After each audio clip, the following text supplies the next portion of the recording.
Shalom teman-teman semua.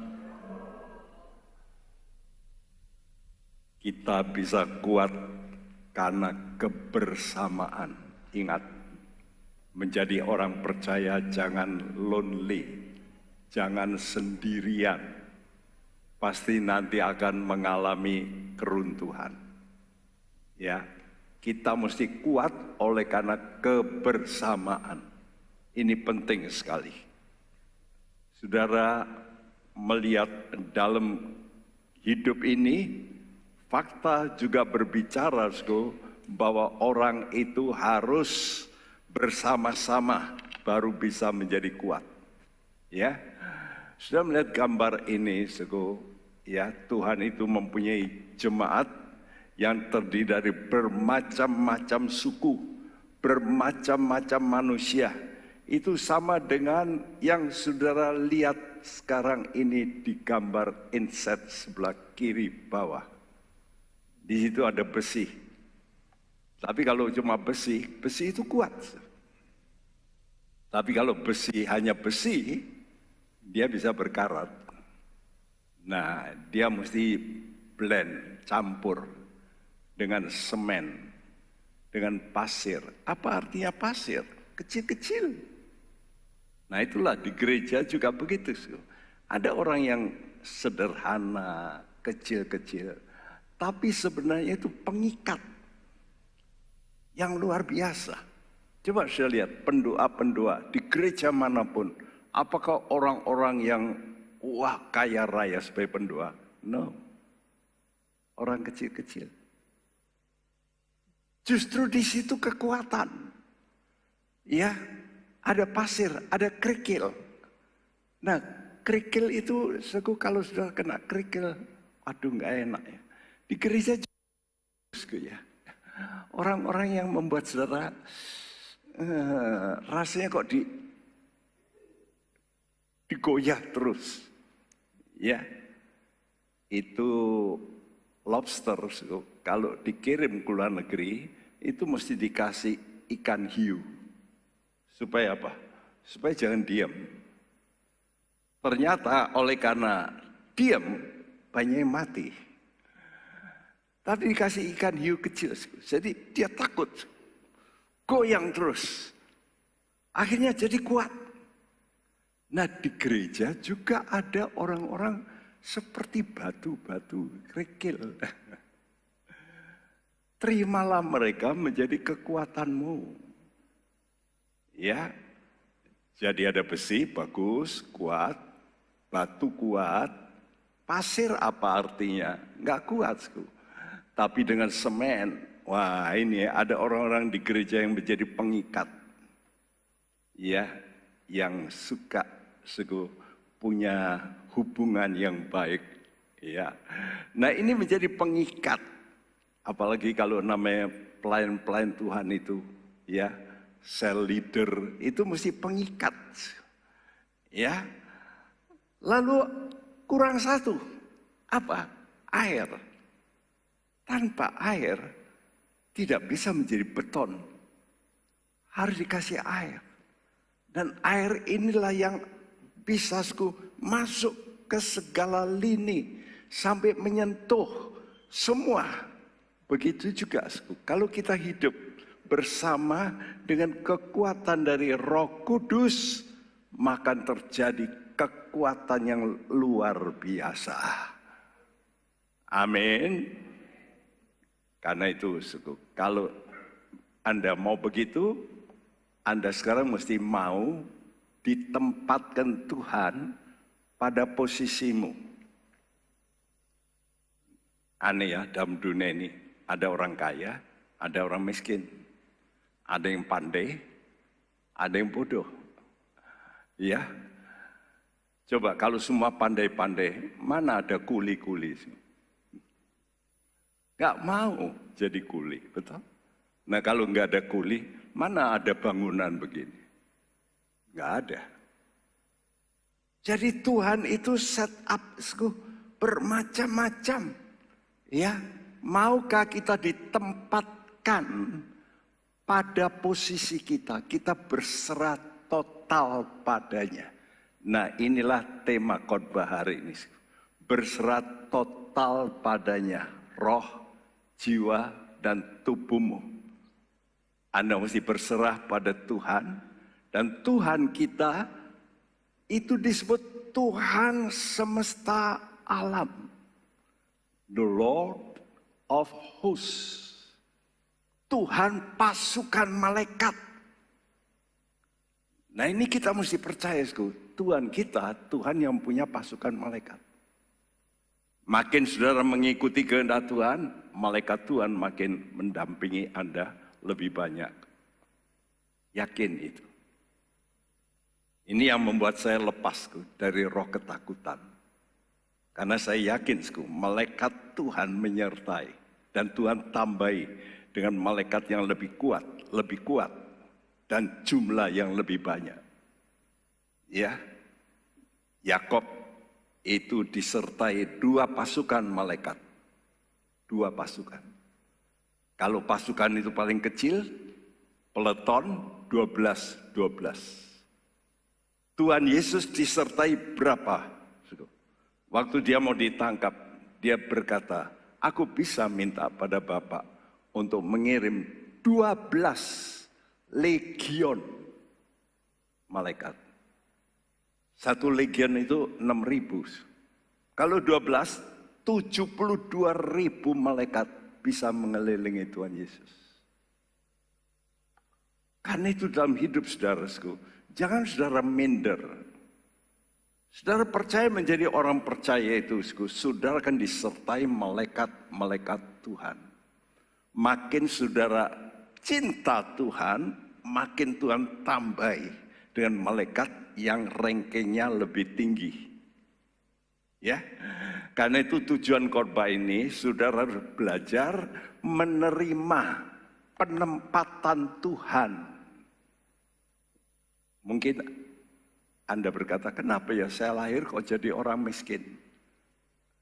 Terima saja. Oh enak Pak Bukti ngomong terima saja. Miskin itu nggak enak.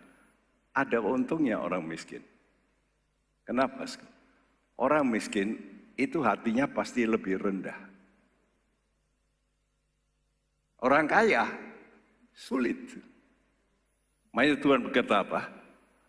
Alangkah sukarnya bagi orang kaya untuk masuk kerajaan.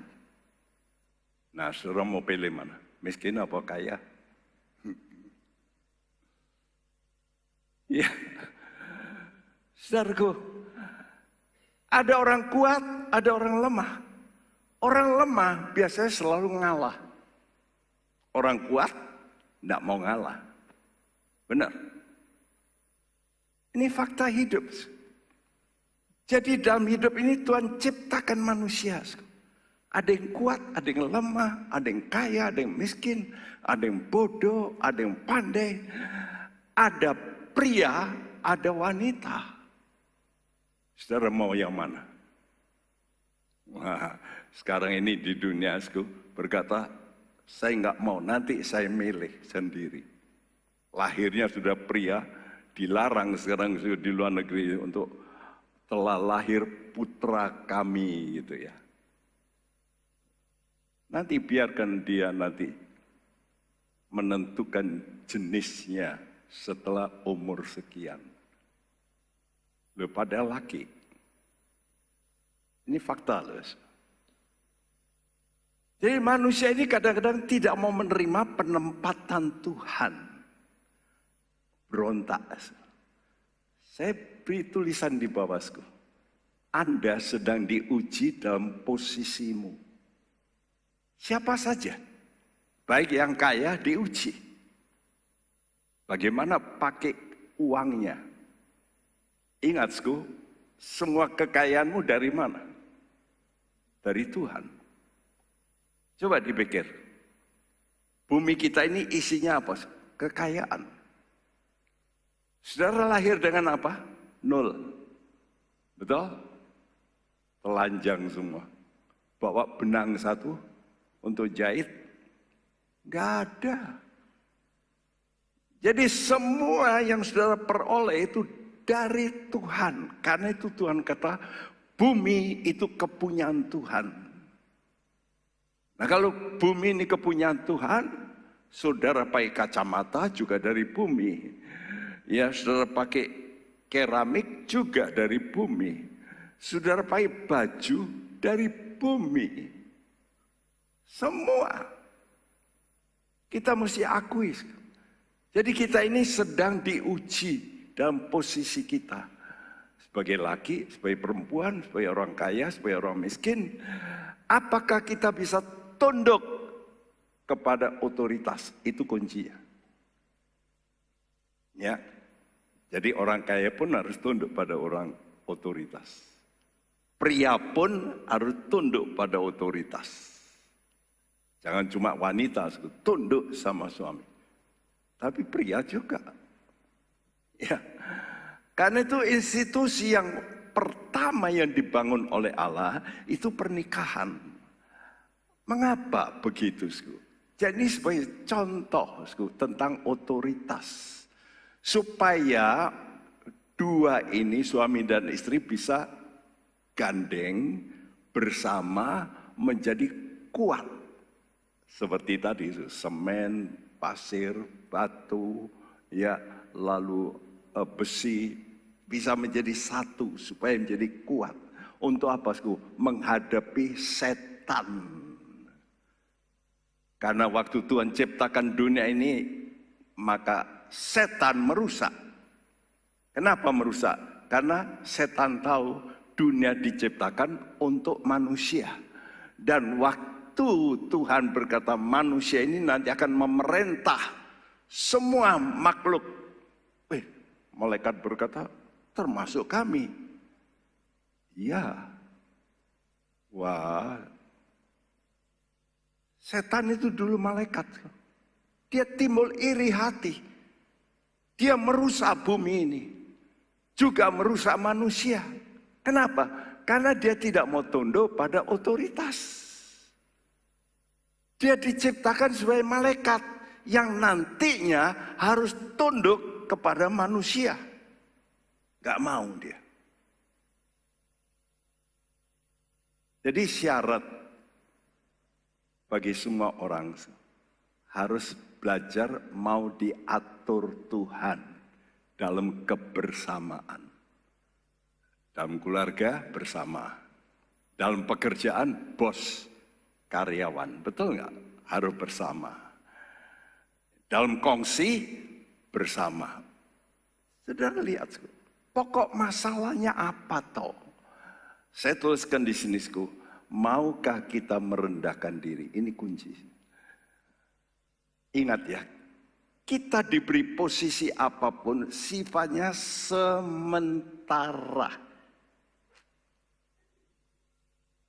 Sudah melihat cerita orang kaya dan orang miskin Lazarus? Siapa yang nanti posisinya hebat setelah mati? Pengemis. Loh. Jadi jangan kita meremehkan pengemis. Pengemis bisa masuk surga, mulia, orang kaya masuk neraka. Ini Alkitab.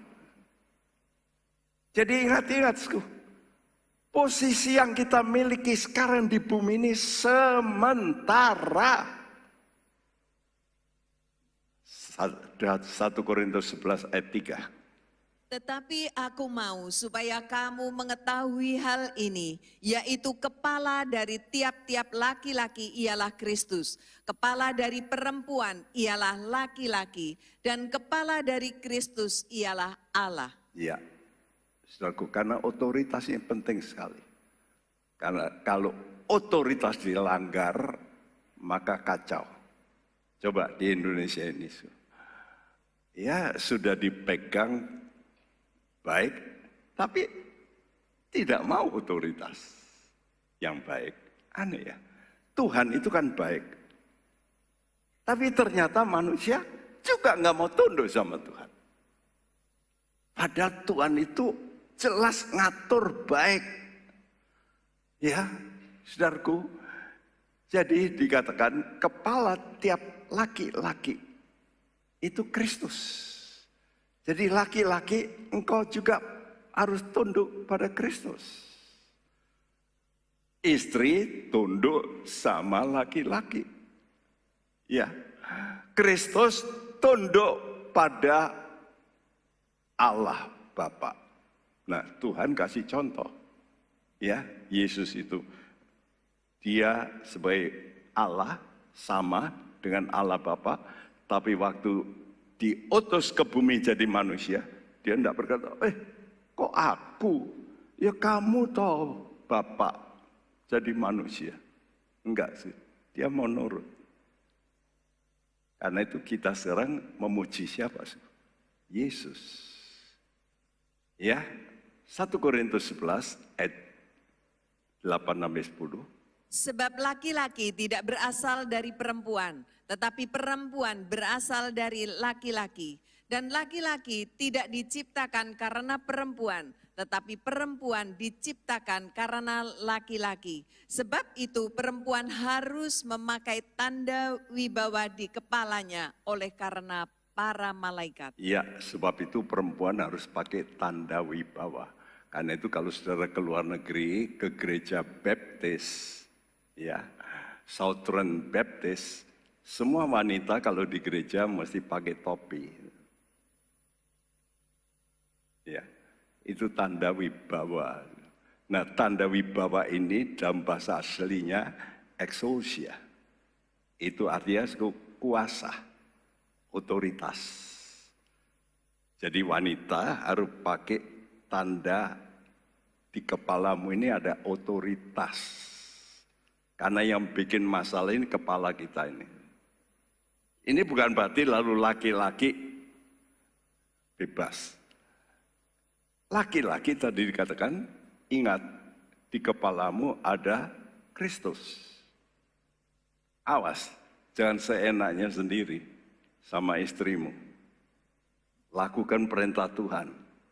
Ya, saudaraku, kenapa saya mau terangkan ini? Sebab kata-kata ini, ya, karena para malaikat.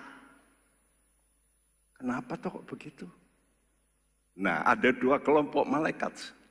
Malaikat yang baik membantu manusia. Tapi ada malaikat yang jahat, setan.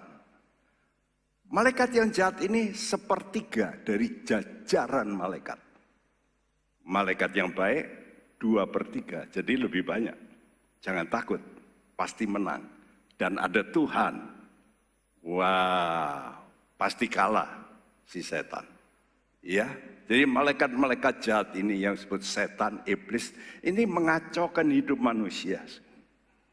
Nah, sekarang saudara ini mau diatur Tuhan, tidak. Kuncinya di situ. Karena ini soal kerendahan hati.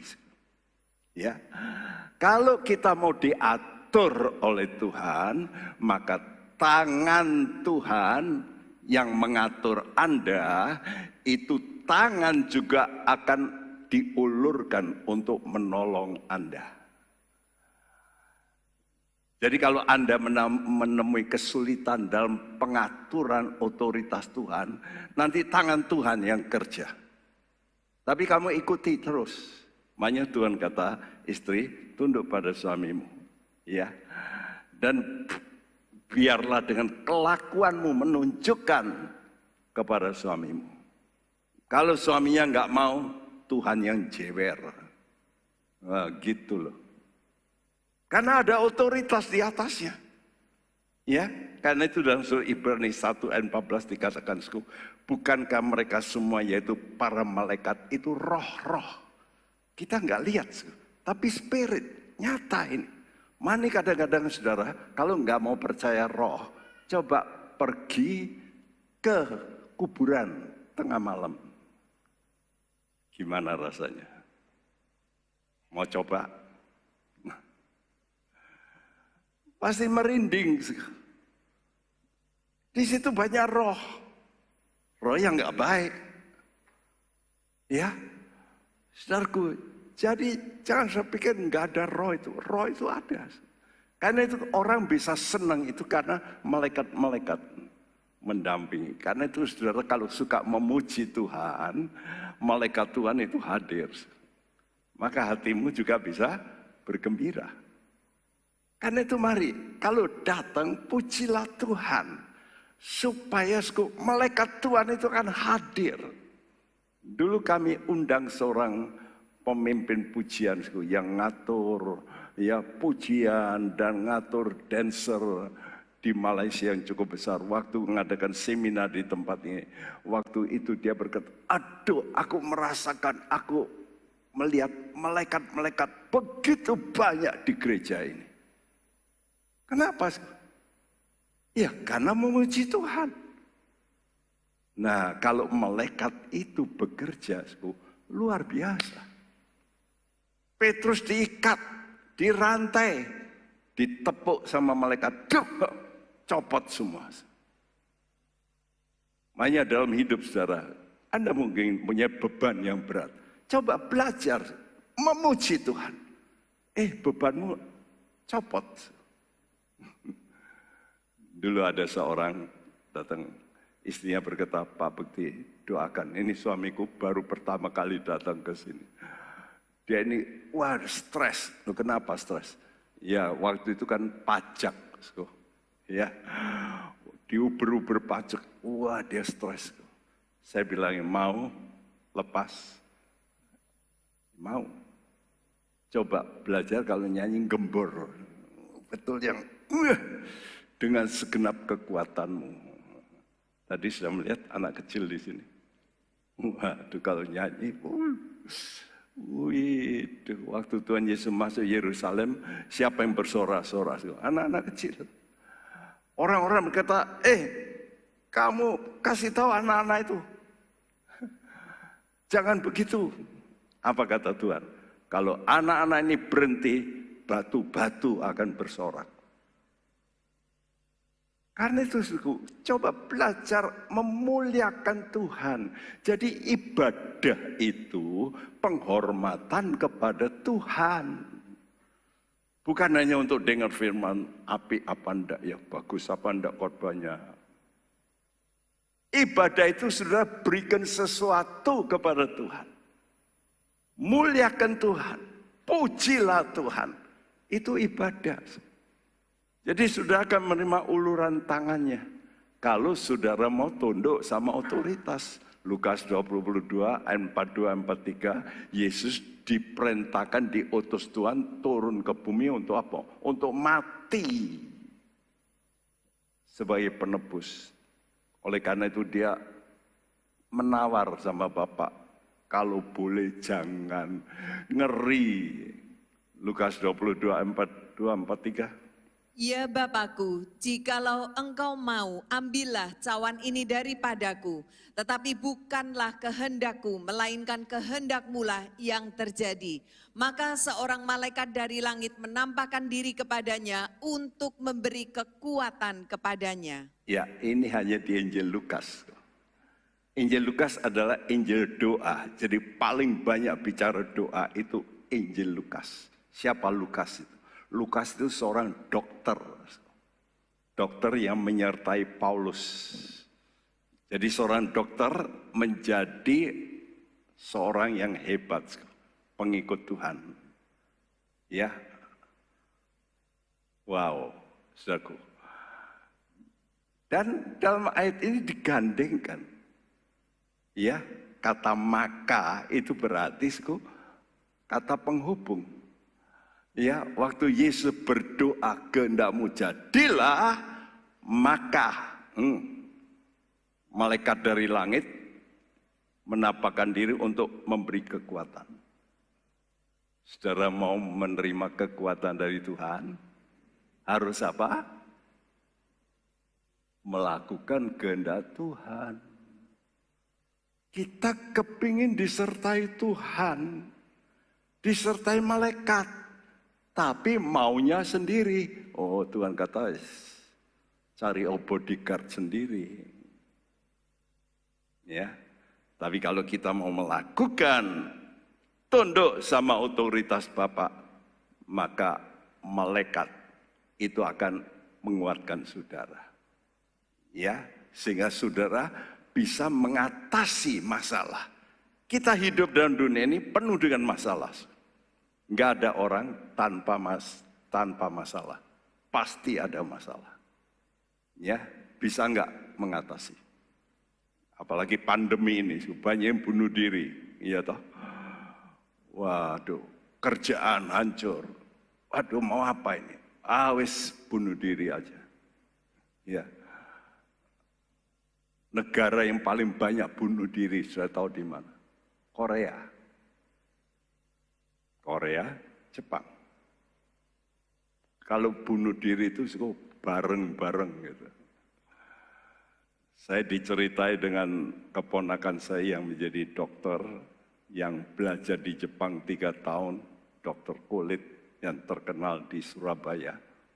Ya, pasiennya dari Singapura bahkan. Ya. Dia berkata, tiap bulan April itu bulan pergantian fiskal. Jadi kalau ada orang kerjanya jelek, dia bunuh diri. Dengan apa? Kadang-kadang pakai samurai. Di perutnya, jas, orang. Lo anak-anak lo, berani juga begitu. Ya. Tapi dia cerita, ada seorang bintang film muda, cewek ya, saudaraku. Entah kenapa, putus asa, terjun. Mendengar itu fansnya, pengikutnya, semua juga terjun di hotel itu. Gila enggak sih?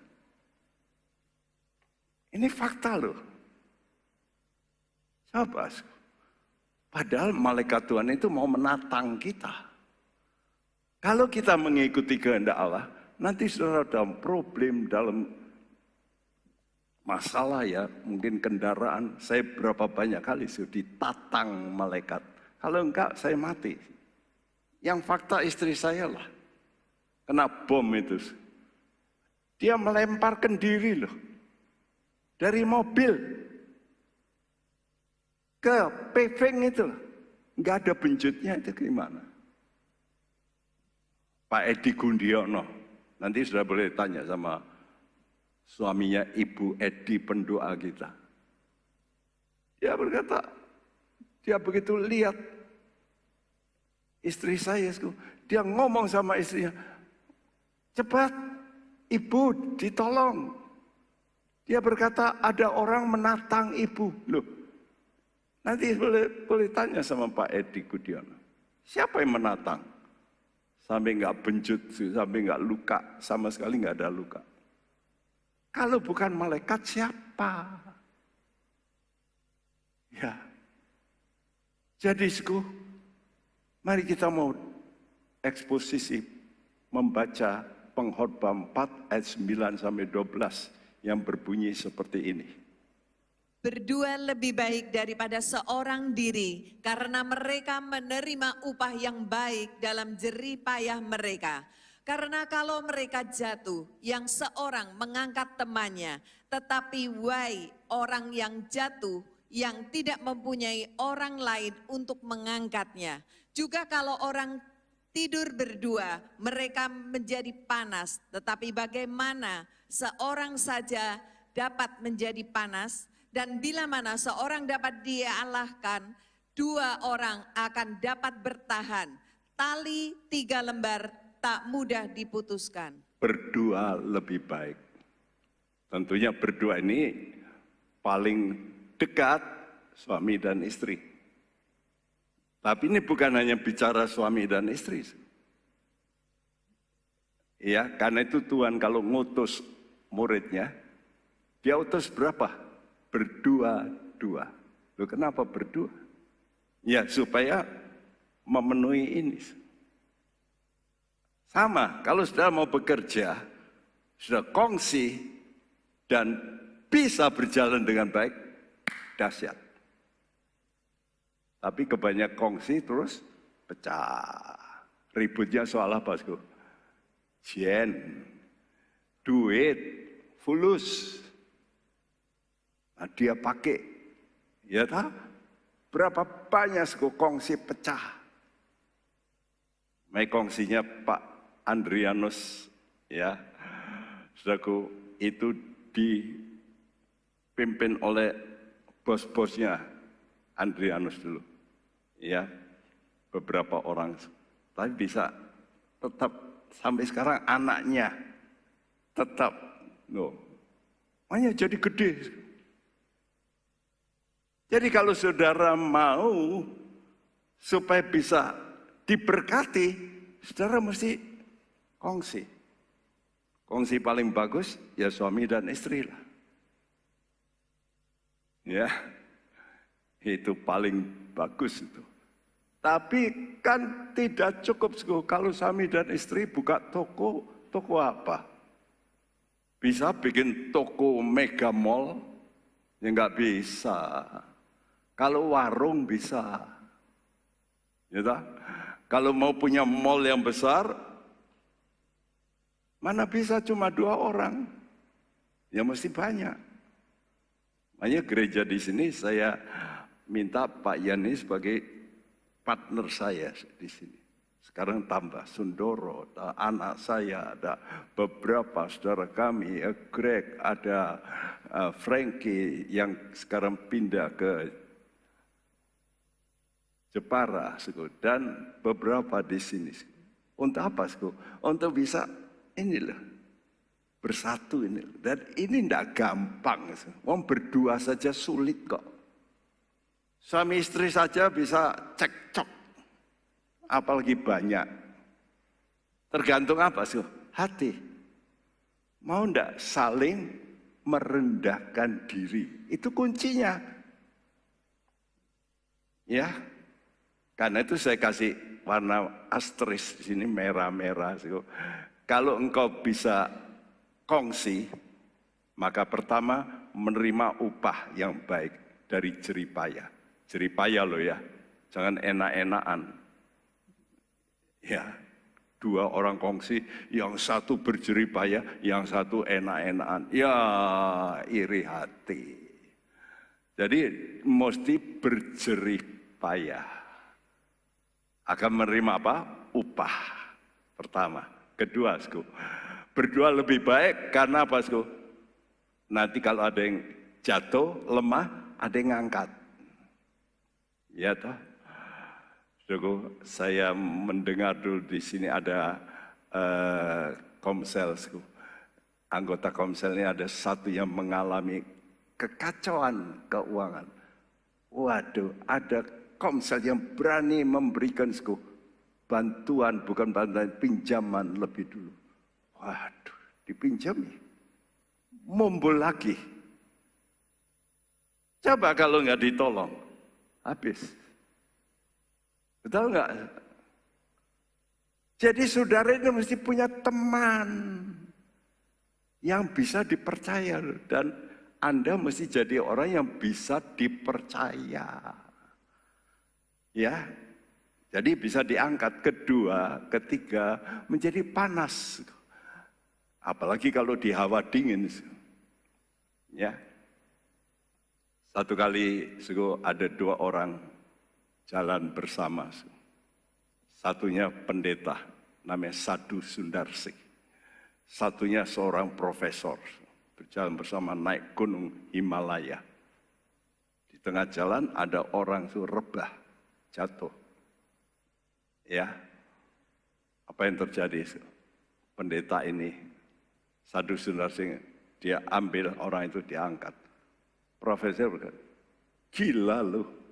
Kita naik aja ngos-ngosan. Kok kamu ngangkat itu? Mah, dia jalan sendiri. Dia jalan sendiri dan ini memang ngos-ngosan.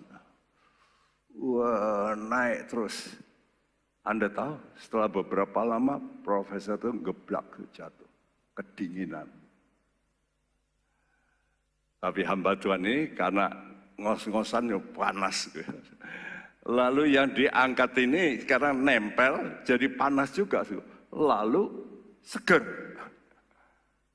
Nah, saudaraku, ya, jadi berdua lebih baik. Dan yang keempat dikatakan, kalau seorang dapat dikalahkan, 2 orang bertahan. Lalu ditambahi dengan kata-kata yang tali 3 lembar tidak mudah diputuskan. Jadi kita melihat berdua itu lebih baik kalau saudara bisa kokoh dalam kesatuan. Maka lihat, kalau orang bersatu, Tuhan kita sebut Tuhan semesta alam. The Lord of Hosts. Pasukan malaikat akan menyertai. Karena itu saya suka dengan kata-kata itu. Tuhan semesta alam. Tuhan semesta alam. Dalam PA saya tekankan itu. Tuhan semesta alam. Wah, ini membuka wawasan, membuat kita jadi jangan minder. Kalau mungkin dalam keadaan kekacauan sendiri, ada Tuhan semesta alam menyertai kita dengan malaikat-malaikatnya. Nah, kalau Tuhan semesta alam ada bersama dengan kita, maka dia akan menunjang hal-hal ini dalam hubungan saudara. Entah itu pernikahan, entah itu kongsi. Pertama, Pasku, kalau saudara menikah, suami nggak kerja, nah itu masalah, betul nggak?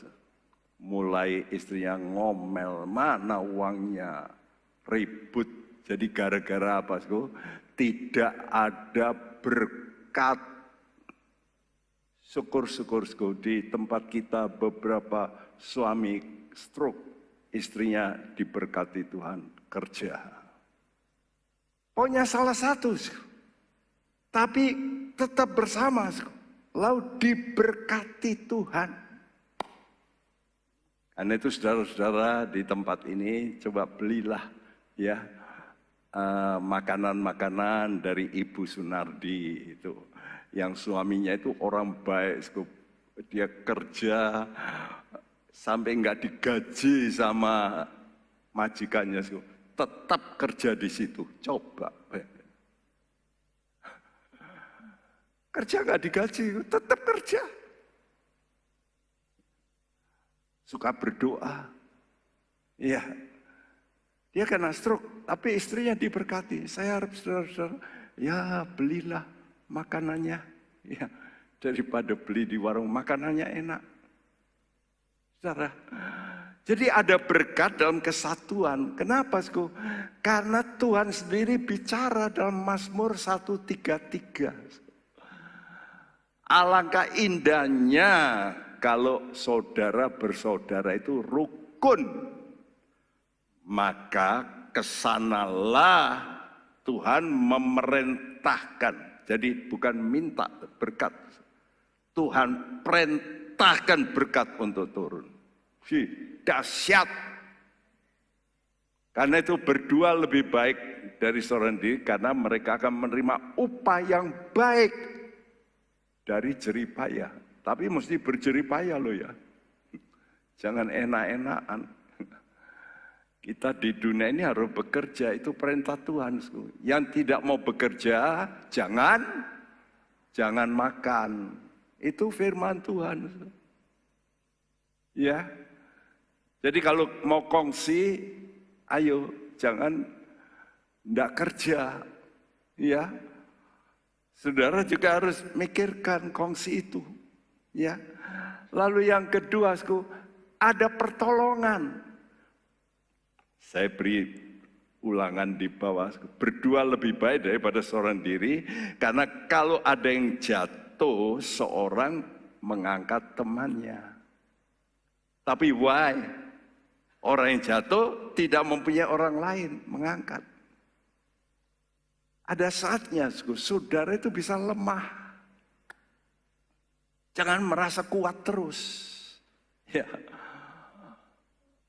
Saya kan pernah ngajar di Universitas Satya Wacana, ya, dan rektor itu seorang profesor, doktor, waduh, doktornya saja S3-nya itu 5 tahun di Belanda, ya, tapi satu hari kena stroke karena gara-gara ada luka, lalu ada butir darah naik ke otak, nyumbat di atas. Hilang semua pandainya semua hilang. Profesor, doktor.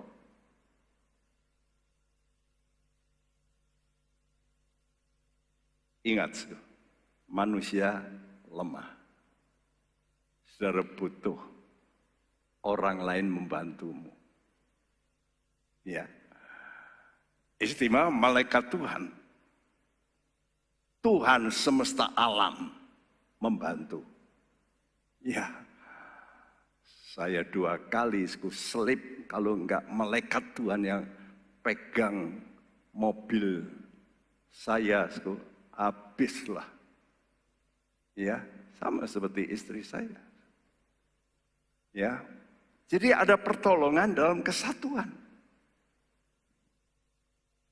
Karena itu surat Galatia 6 ayat 1 dan 2 berkata, Saudara-saudara, kalaupun seorang kedapatan melakukan suatu pelanggaran, maka kamu yang rohani harus memimpin orang itu ke jalan yang benar dalam roh lemah lembut, sambil menjaga dirimu sendiri supaya kamu juga jangan kena pencobaan. Bertolong-tolonganlah menanggung bebanmu, demikianlah kamu memenuhi hukum Kristus. Anda mau menolong orang lain? Dalam apapun kesulitan, kadang-kadang uang, saudara korbankan. Itulah perkawanan, pertemanan, persahabatan. Kan mesti begitu. Ya. Nah ini saudara harap dilakukan di Kersel. Karena itu pemimpin Kersel, saya percaya kalau saudara menjalankan itu, berkat Tuhan akan turun. Berkat Tuhan akan turun. Ya. Saudara menolong, rugi. Tuhan ganti. Karena Tuhan berkata, kalau kamu ini berbelas kasihan pada orang miskin, meminjami, itu artinya memberi. Itu berarti Tuhan, engkau ini sedang meminjami Tuhan. Wih, minjam Tuhan. Mau nggak dipinjam oleh Tuhan? Kalau dipinjam oleh Tuhan, baliknya berapa? Pasti gede, betul enggak? Bunganya bukan bunga bank. Bunganya berbunga-bunga. Karena itu kata Tuhan, taburlah kebaikan. Maka engkau akan menuai. Orang-orang yang tidak kenal saya, mendukung saya. Iya, mendukung saya. Tapi setelah dengar khotbah, dia mendukung saya. Seringkali masukkan di gereja kita, uang yang cukup besar. Ya, bertolong-tolonganlah. Suka menolong. Ketiga, dikatakan kalau berdua itu panas, hangat. Suasana menjadi hangat. Lihat ini, sambil bawa barang gitu ya, tapi bisa bercengkerama, ngomong-ngomong. Wah, coba lihat gambar yang sebelah kiri. Metenteng. Ya, jalan gini mukanya. Rasanya enggak ada keceriaan. Karena itu dilihat dari wajah saudara. Ya. Wajah saudara ini ceria enggak? Ya. Ibu Fili ya, Fili itu baru datang sekeluarga dari Surabaya. Dia jual suplemen yang terkenal, Fasayo. Dia melihat muka saya kemarin, waduh mukanya Papa itu kok kempling. Tanpa di masker, tanpa dipakai tarik. Ya. Kenapa, bersukacita. Ya, suasana hati yang bahagia. Amin. Hati yang gembira adalah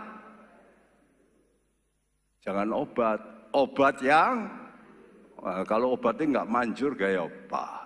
Ya. Hati gembira adalah obat yang manjur. Karena itu jangan marah-marah terus. Metenteng terus ya. Tapi coba bersukacita dalam batin khususnya. Ya, nanti itu memberikan saudara itu satu suasana yang namanya panas, hangat dalam keluarga. Tapi yang terakhir, yang terpenting, ya dikatakan bila mana seorang dapat dikalahkan, dua orang dapat bertahan. Dan tali 3 lembar tidak mudah diputuskan. Tali 3 lembar. Jadi kalau sudah lihat tali, kenapa bisa bulat? Karena 3 dijalin. Kalau 2 dijalin, itu seperti rambut kepang itu. Bisa bunder enggak? Enggak bisa juga ya. Ya. Tapi kalau 3, jadi bundar, bulat. Ya. Jadi kalau kita mau bersatu, maka ada satu pribadi Allah yang suka hadir. Apa itu? Roh Kudus. Kenapa Roh Kudus hadir? Karena sesuai dengan fungsinya. Karena itu, saudara, kalau saudara suka memuji Tuhan, siapa yang hadir? Roh Kudus. Kenapa Roh Kudus? Karena fungsi Roh Kudus memuliakan Yesus. Ini loh. Jadi kalau saudara memuliakan Yesus, Roh Kudus, wah ini cocok ini. Aku ada dalam dia. Kalau saudara suka maki-maki, Roh Kudus mau. Saya tidak mau. Tapi kalau saudara suka memuliakan Tuhan, pekerjaan Roh Kudus itu salah satu memuliakan aku, kata Yesus. Ya, saudara, karena itu Tuhan akan beserta. Kalau kita ini mau menjaga kesatuan. Coba kita baca Efesus 4 ayat 3 dan 4. Dan berusahalah memelihara kesatuan roh oleh ikatan damai sejahtera, satu tubuh dan satu roh, sebagaimana kamu telah dipanggil kepada satu pengharapan yang terkandung dalam panggilanmu. Iya, dalam kongsi kita itu satu, bisa satu. Kalau suami dan istri itu satu tubuhnya jadi satu. Tapi jiwanya masih belum tentu. Nah kalau jiwanya bisa satu, bagus. Sudah lihat seperti tangan ini begini, saya sering kasih contoh. Ya. Jadi kalau orang Kristen menikah itu seperti 3 jari ini gini kan, gandeng. Ya, coba sekarang ini kalau saudara gini semua, saudara lepaskan yang tengah ini kan lepas ya. Ya. Tapi kalau ini coba kalau sudah begini coba dilepas yang satu, kan sulit. Karena sudah dikunci. Ya. Jadi kalau sudah menikah itu yang penting itu tubuh itu gampang menjadi satu. Kapan saja. Itu namanya persetubuhan, kawin. Ya. Tapi spiritnya jadi satu enggak? Nah kalau spiritnya jadi satu ini dikunci. Ini bisa goyang-goyang ini. Jiwanya ini bisa bertengkar, perbedaan pendapat. Tapi dikunci, enggak bisa mau pergi. Nggak bisa. Karena itu saudara mesti roh ini loh yang menyatukan ini. Spirit ini. Ya, berusaha memelihara kesatuan roh oleh ikatan damai. Karena itu kalau ada problem antara suami istri cepat berdamai. Kalau sama kongsi teman kongsi harus cepat damai. Kalau cepat damai mesti apa? Ngakulah salah. Pakai uang enggak mau ngaku. Mana bisa kongsi jalan terus. Hancur. Nggak mungkin. Ya. Tapi kalau mau ngaku, waduh saya ada keperluan, maaf saya nanti ganti, saya cicil dan dibuktikan jalan lagi kongsi itu. Ya. Nah, kalau kamu dipanggil begitu, kamu akan dipanggil kepada satu pengharapan. Karena Roh Kudus ini yang membuahkan pengharapan. Ya, ayat terakhir Ibrani 6 ayat 19 sampai 20. Pengharapan itu adalah sauh yang kuat dan aman bagi jiwa kita yang telah dilabuhkan sampai ke belakang tabir, di mana Yesus telah masuk sebagai perintis bagi kita ketika Ia menurut peraturan Melkisedek menjadi imam besar sampai selama-lamanya. Pengharapan itu sauh. Sauh itu ini seperti ini, jangkar. Jangkar itu dilemparkan waktu kapal oleng, dilemparkan untuk kena batu karang, lalu nggak bisa diombang-ambingkan. Pengharapan itu sauh yang kuat bagi jiwa. Karena itu jangan sampai saudara kena penyakit jiwa. Harus masuk rumah sakit jiwa. Tapi sebetulnya banyak orang sakit jiwa, tapi belum masuk rumah sakit jiwa. Uring-uringan terus. Nah, uring-uringan terus itu sakit apa enggak jiwanya? Ya, iri hati terus. Benci sama orang terus, ya sakit juga lah. Ya, karena itu pengharapan itu sauh yang kuat. Karena itu kuncinya apa? Berserah. Mau enggak? Saudara, itu posisimu sudah ditetapkan Tuhan begini, nerimalah. Ini cuma sementara di bumi. Nanti pindah ke sorga, berubah total. Si pengemis di bumi pindah di pangkuan Abraham di Injil Lukas 16. Nah, berubah. Ingatku, apapun posisi saudara, terima, bersuka cita. Oke. Sebetulnya kalau orang-orang miskin itu sebetulnya justru orang miskin banyak yang dipanggil Tuhan, kata Tuhan. Baca Alkitab. Tidakkah kamu tahu, kata Tuhan dalam 1 Korintus 1. Di antara kamu, banyak di antara kamu yang tidak terpelajar. Ya, orang yang miskin yang aku panggil. Karena itu Tuhan panggil siapa mula-mula murid-muridnya? Nelayan.